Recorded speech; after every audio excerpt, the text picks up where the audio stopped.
Hello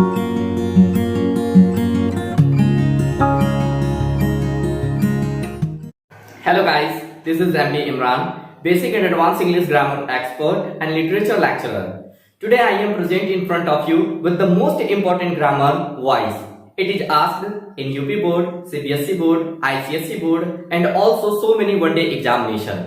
voice को लेकर के जितने भी डाउट्स आपके मन में चल रहे होंगे आज सब कुछ क्लियर होने वाले हैं। कुछ हाई स्कूल के बच्चे यानी कि 9th और 10th के इस ग्रामर को पहले से ही पढ़ चुके होंगे क्योंकि उनके इंग्लिश ग्रामर के सिलेबस में ये पहले से ही इंक्लूड है, लेकिन अब इसे हम थोड़ा एडवांस लेवल पर जानेंगे। हम बेसिक से ही स्टार्ट करेंगे, बेसिक से तब एडवांस लेवल की ओर लेकर के जाएंगे। पूरा स्टार्टिंग से लेकर के एंड तक हम आपको बताएंगे एक एक रूल, एक एक कॉन्सेप्ट को। बस एंड तक पार्ट बाय पार्ट आप हमारे चैनल से जुड़े रहेंगे।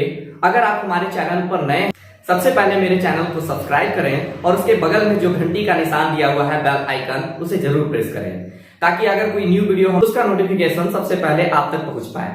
तो चलिए स्टार्ट करते हैं। सबसे पहले हम जानेंगे कि वॉइस होता क्या है, वॉइस कहते किसे हैं।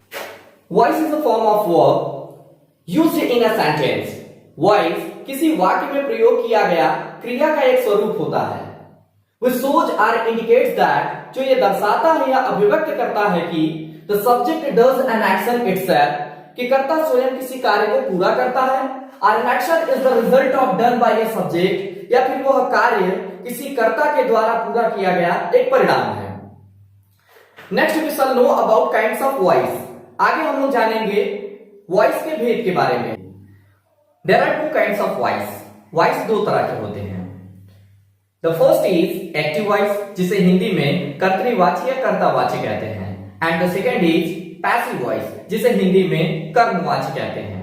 अब हम लोग जो है एक्टिव वॉइस के बारे में जानेंगे कि किस तरह के सेंटेंसेस को हम एक्टिव वॉइस कह सकते हैं। A verb is said to be in active voice। किसी भी क्रिया को एक्टिव वॉइस में कहा जा सकता है या वो होता है when the person or thing denoted by the subject act, जब कोई व्यक्ति या वस्तु सब्जेक्ट के रूप में कुछ करता है। यानी कि सर किसी भी वाक्य को हम तभी एक्टिव का सेंटेंस कह सकते हैं जब उसमें की गई हुई क्रिया यह दर्शा रहा हो या बता रहा हो कि उसके खुद के सब्जेक्ट के द्वारा वह कार्य किया गया है, संपन्न किया गया है, तभी उस सेंटेंस को हम एक्टिव का सेंटेंस कह सकते हैं। इस चीज को अच्छे से समझने के लिए कुछ एग्जाम्पल्स हम यहाँ पे राइट किए हैं। फर्स्ट है हमारा Rita writes a letter. Rita एक पत्र लिखती है, लिखती है। कौन लिखता है? रीता लिखती है। ये सेंटेंस दिखा रहा है, इसमें जो आया हुआ वर्ब है ये बता रहा है कि ये जो क्रिया हुई है इस सेंटेंस के खुद के सब्जेक्ट के द्वारा हुई है, यानी कि रीता लिखती है एक पत्र को, रीता लिखती है। सेकंड सेंटेंस हम राइट किए हैं, यू सैंग अ सॉन्ग, तुमने एक गाना गाया। गाया, सैंग किया, किसने किया? यू, तुमने। ये भी सेंटेंस में हम लोग देख सकते हैं कि ये क्रिया दर्शा रहा है कि ये क्रिया अगर संपन्न हुई है तो इस सेंटेंस के खुद के सब्जेक्ट के द्वारा, यानी ये दोनों सेंटेंस हमारा एक्टिव का सेंटेंस है। अब हम लोग समझते हैं कि पैसिव किसे कहते हैं, किस तरह के सेंटेंसेस को हम पैसिव का सेंटेंस कह सकते हैं। उसके बाद हम लोग जानेंगे कि कैसे एक्टिव के सेंटेंस को पैसिव में कन्वर्ट किया जाता है। A verb is said to be in the passive voice when the person or thing denoted by the subject does not act but suffers the action done by something or someone। किसी verb को passive voice में कहा जाता है जब कोई व्यक्ति या वस्तु सब्जेक्ट के रूप में नहीं कार्य करता बल्कि किसी व्यक्ति या वस्तु के द्वारा किए गए कार्य का परिणाम होता है। इस चीज को समझने के लिए कुछ सेंटेंसेस हम राइट किए हैं यहाँ पे। फर्स्ट है हमारा, a letter is written by Rita. Rita के द्वारा एक पत्र लिखा जाता है। अब अगर इसमें हम देखें जो कार्य किया गया है, जो क्रिया की गई है रिटर्न करने की यानी लिखने की, इसमें हम अगर सब्जेक्ट देखें तो वो इस क्रिया का एक परिणाम है कि हाँ इसके द्वारा ये कार्य संपन्न किया गया है।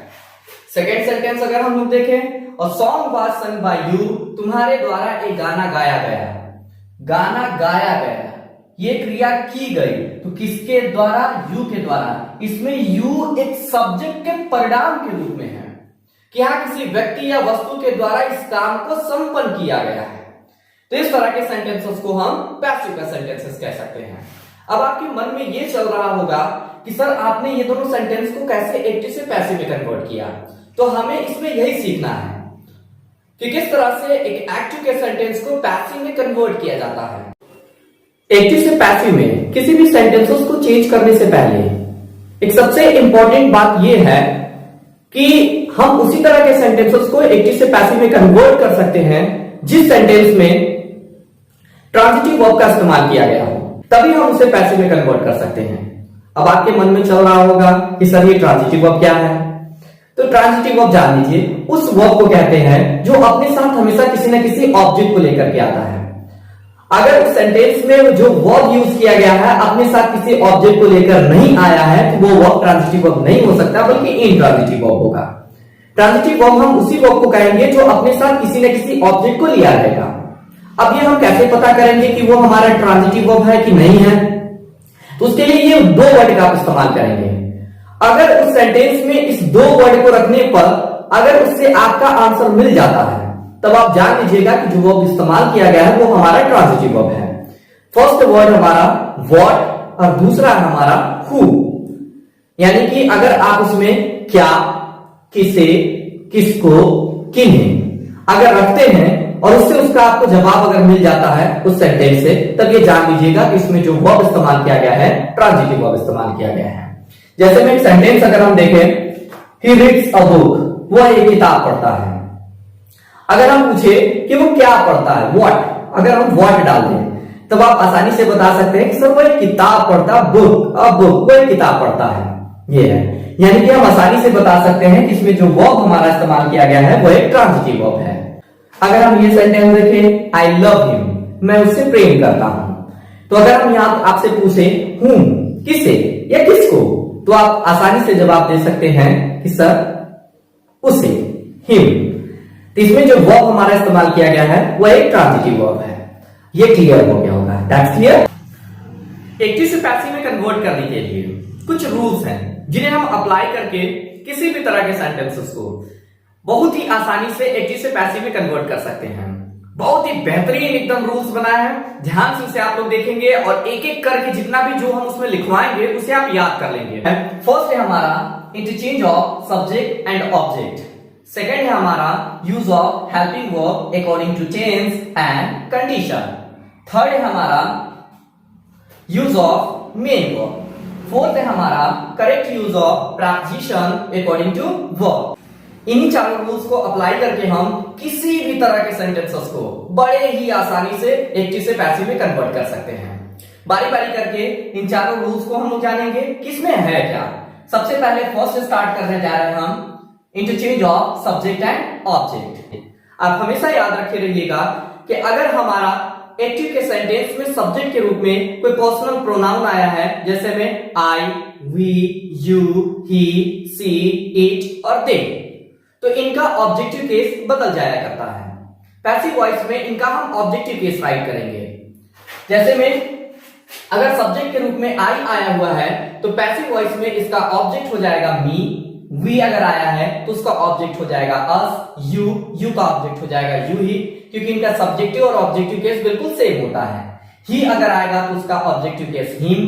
सी अगर आएगा तो उसका ऑब्जेक्ट हर। दे अगर आएगा तो उसका ऑब्जेक्ट देम। इट अगर आएगा तो इट का भी ऑब्जेक्ट इट ही होता है। इसे आप दोनों तरफ से लर्न कर लेंगे, क्योंकि कभी कभी एक्टिव वॉइस के सेंटेंस में ऑब्जेक्ट के प्लेस पर वहां पर भी पर्सनल प्रोनाउन आया रहता है, जिसे हमें पैसिव में बदलते समय सब्जेक्ट के रूप में कन्वर्ट करना होता है।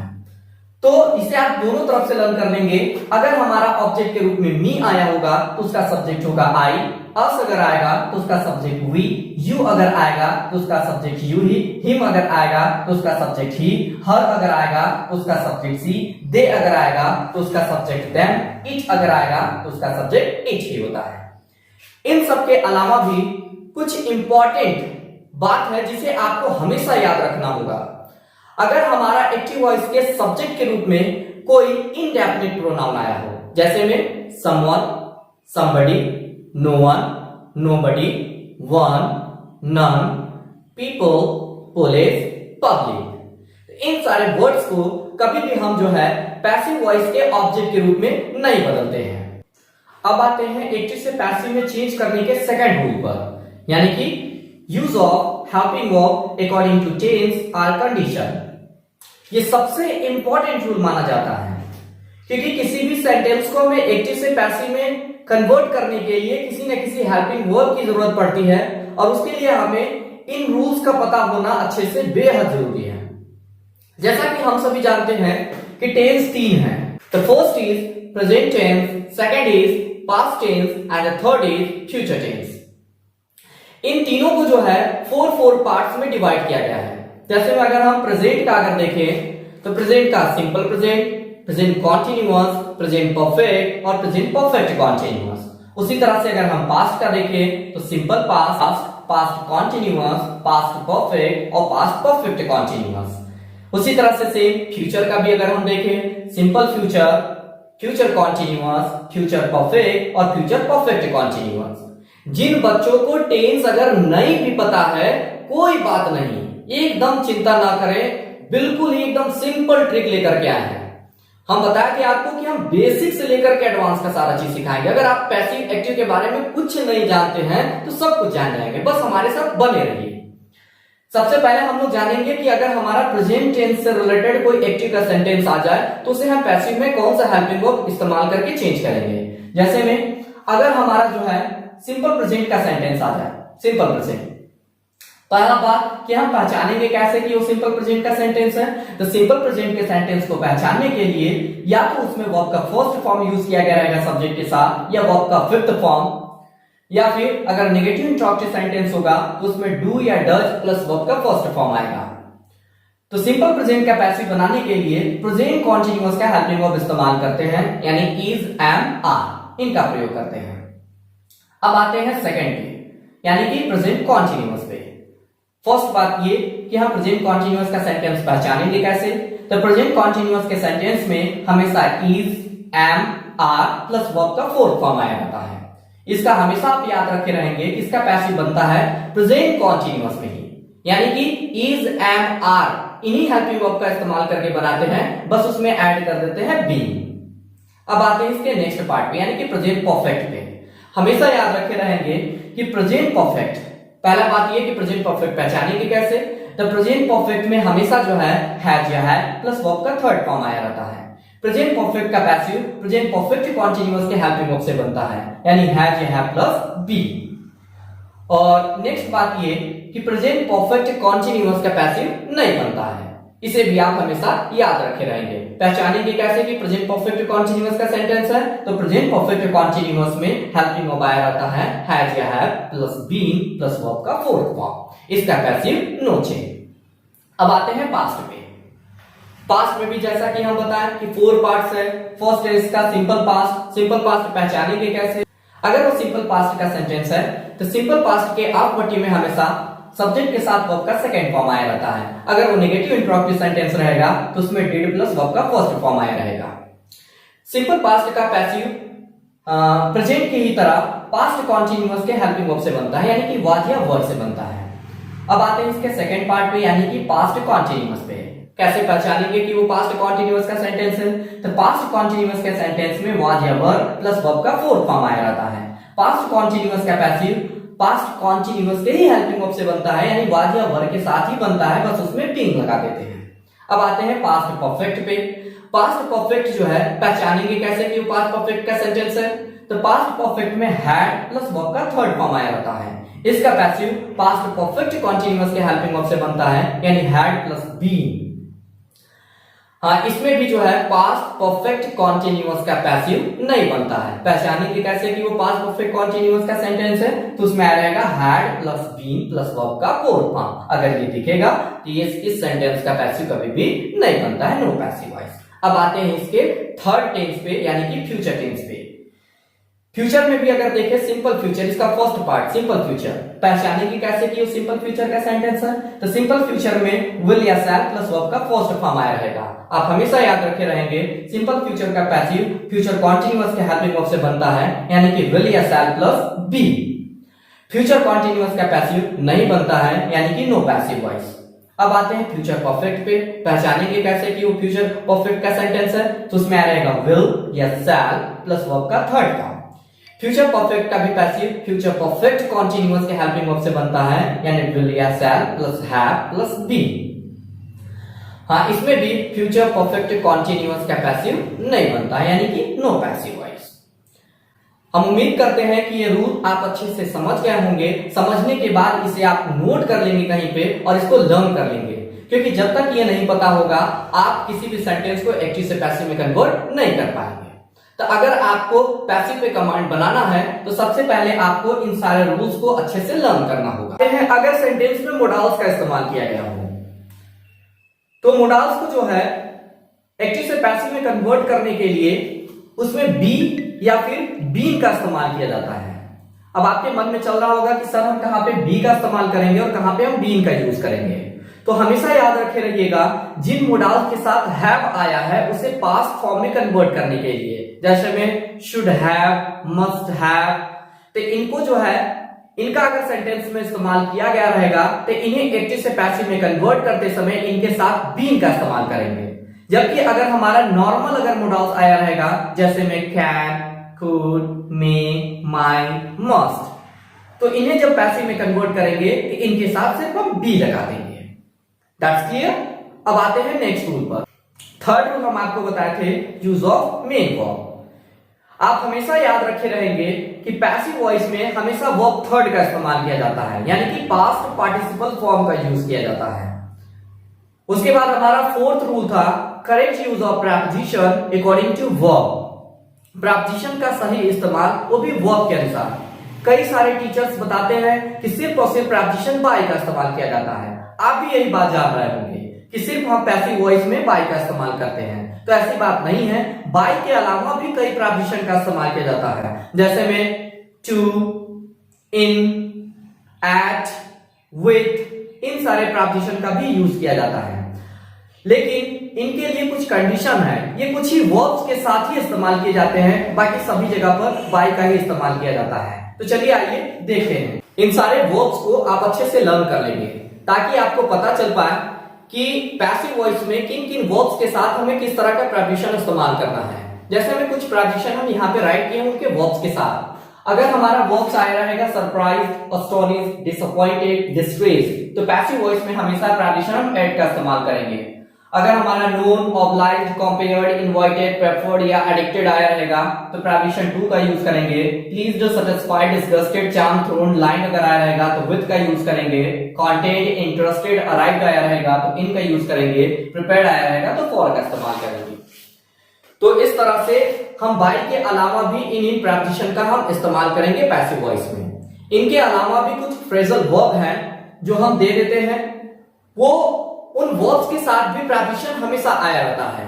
तो कई स्टूडेंट्स जो है उसको देख करके कंफ्यूज हो जाते हैं और उनको पता नहीं चल पाता है कि अब हम कौन सा प्रेपोजिशन इस्तेमाल करें, जबकि ऑलरेडी उसमें प्रेपोजिशन दिया हुआ है। जैसे में वो फ्रेजल वर्ब ये है, इसका आप स्क्रीनशॉट ले लेंगे या फिर इसे आप नोट कर लेंगे। हम उम्मीद करते हैं कि मेरा ये वीडियो आपको पसंद आया होगा। तो जल्दी से अगर आप मेरे चैनल पर नए होंगे तो मेरे चैनल को सब्सक्राइब कर लें, लाइक करें और इसे ज्यादा से ज्यादा स्टूडेंट्स के पास शेयर करें। हम मिलते हैं नेक्स्ट वीडियो में, जिसमें हम आपको बताएंगे कि किस तरह से एक्टिव के सेंटेंसेस को पैसिव में कन्वर्ट किया जाता है। अगर हमारा असर्टिव सेंटेंस आया रहेगा तो उसे पैसिव में कैसे कन्वर्ट करेंगे, इंट्रोगेटिव आया रहेगा या इंपेरेटिव आया रहेगा, इस तरह के सेंटेंसेस को पैसिव में हम कैसे कन्वर्ट करेंगे।